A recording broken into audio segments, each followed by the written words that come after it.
ایک سوال ہے آپ سے، جی سر. سوچ سمجھ کے جواب دیجیے. دنیا میں سب سے زیادہ مسلمانوں کو اگر چندہ کرنے کا موقع ملے تو وہ کہاں پہ سب سے زیادہ چندہ ہو سکتا ہے؟ تو جس جگہ زیادہ مسلمان اکٹھے ہوتے ہوں گے. کس جگہ؟ وہ تو بیت اللہ شریف ہی ہے. حرمین شریفین میں اگر چندے کی اپیل کی جائے تو سب سے زیادہ چندہ ہو سکتا ہے. لاکھوں لوگ روزانہ وزٹ کرتے ہیں. کیا آپ نے سنا کہ وہاں چندہ مانگا جا رہا ہے؟ نہیں. آپ ماشاءاللہ ہو کر آئیں، کسی نماز میں اعلان ہوا ہو کہ بھائی چندہ دیں؟ نہیں. کیوں؟ چندہ باکس بھی ہمیں کہیں مسجد کے باہر بھی نہیں نظر آیا. وجہ کیا ہے اس کی؟ بلکہ مسجدوں کے باہر ہم نے دیکھا کہیں کھجوریں رکھی ہوئی ہیں، کہیں اس طرح پانی رکھے ہوئے ہیں. ٹھیک ہے، لے جاؤ کچھ. لے جاؤ. آپ دبئی چلے جائیں، آپ کو نہیں کہیں ترغیب ملے گی. عمان چلے جائیں اور کئی GCC میں چلے جائیں، آپ کو یہ مانگنے والا کلچر نظر نہیں آئے گا. وجہ کیا ہے اس کی؟ کیا وجہ ہے؟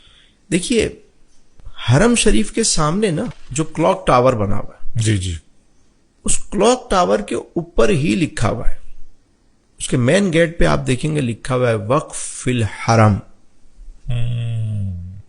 اس کلاک ٹاور میں کافی سارے 5 اسٹار 7 اسٹار ہوٹل ہیں اور بہت بڑا مال بھی ہے. اس میں مال بھی ہے. ان سب کی جو ارننگ آتی ہے حرم پہ خرچ ہو رہی. سرکاری سطح پہ تو سپورٹ جو بھی ہے، لیکن ایسی کئی چیزیں ہیں جس کی ارننگ جو ہے وہ حرم میں آتی ہے. مدینہ شریف میں آ جائیں. اب مدینہ شریف میں سب سے زیادہ چندہ ہو سکتا ہے جی. لیکن وہاں چندہ نہیں ہوتا. وہاں آپ دیکھیں گے حضرت عثمان بن عفان رضی اللہ تعالیٰ عنہ کے نام سے ایک ہوٹل آج بھی موجود ہے. اچھا. جس کا نام ہے فندق عثمان بن عفان. فندق عثمان بن عفان رضی اللہ تعالیٰ. یہ ہوٹل آج بھی موجود ہے. وہ جگہ ہے کہ ان کا جو کھجوروں کا باغ تھا، جی، انہوں نے مسجد نبوی شریف کے لیے وقف کیا ہوا تھا.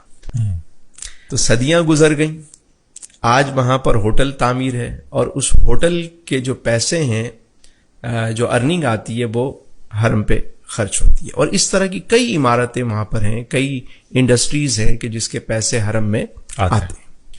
آپ چلے جائیں ایران، ہمارا پڑوسی ملک ہے. جی جی.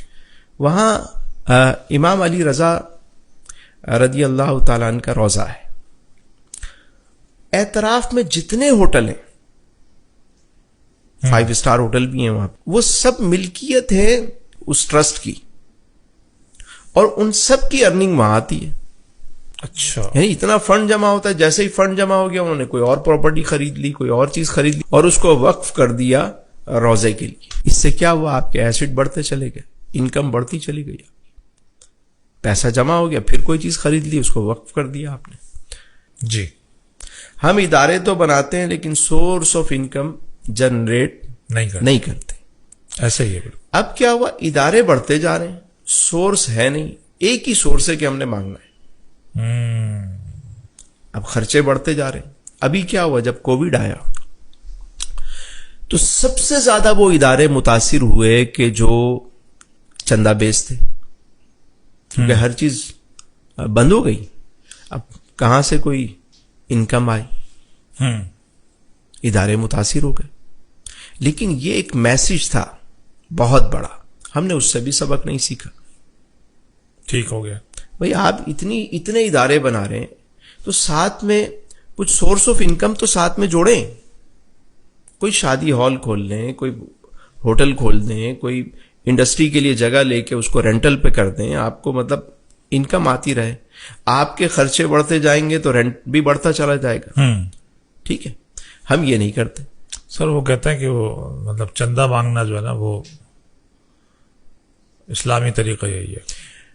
آقا کریم علیہ السلام کی پوری سیرہ مبارکہ میں کتنے مواقع پہ جو ہے وہ حضور نے یہ حکم فرمایا ہو. سر ایک کا تو آپ نے ذکر فرمایا تب، لیکن وہ اضطراری کیفیت ہے، جنگ تبوک. اس کے علاوہ آپ مجھے بتائیں، ہاں دور سے کوئی قبیلہ آیا، اس نے آ کر کوئی عرض کی اور اپنے حال بیان کیے تو ٹھیک ہے جن کی. لیکن انفرادی طور پہ کوئی آیا، جی، اپنی ریاست کا کوئی معاملہ ہوا، تو حضور نے ایسا شاندار انتظام فرمایا کہ اس میں مانگنے کی ضرورت نہ پڑے. اچھا، کیسے سر؟ میں نے آپ کو عرض کی نا، وہ جو صحابی آئے جنہوں نے آ کر عرض کی تو حضور نے فرمایا کہ کلہاڑا خرید کے لاؤ تاکہ تم اپنے پاؤں پہ کھڑے ہو جاؤ.